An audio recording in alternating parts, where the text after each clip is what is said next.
Hello everyone.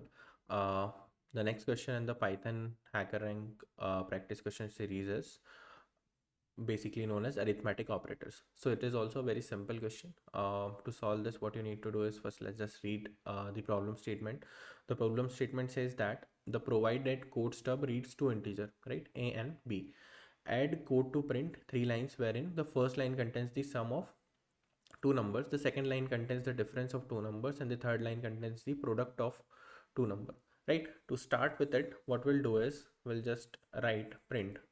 It says that first line should do the sum of two numbers, so the two variables are a and b, all the numbers are stored inside it, so we'll do a plus b. The second line does subtraction or like difference of two numbers, which is a minus b. Then the third line does is the product of two numbers, so we'll just write a and a divided by b. If you'll run this code, the output is coming correctly, and then we'll submit it. Right, so it is done. Okay, thank you, bye.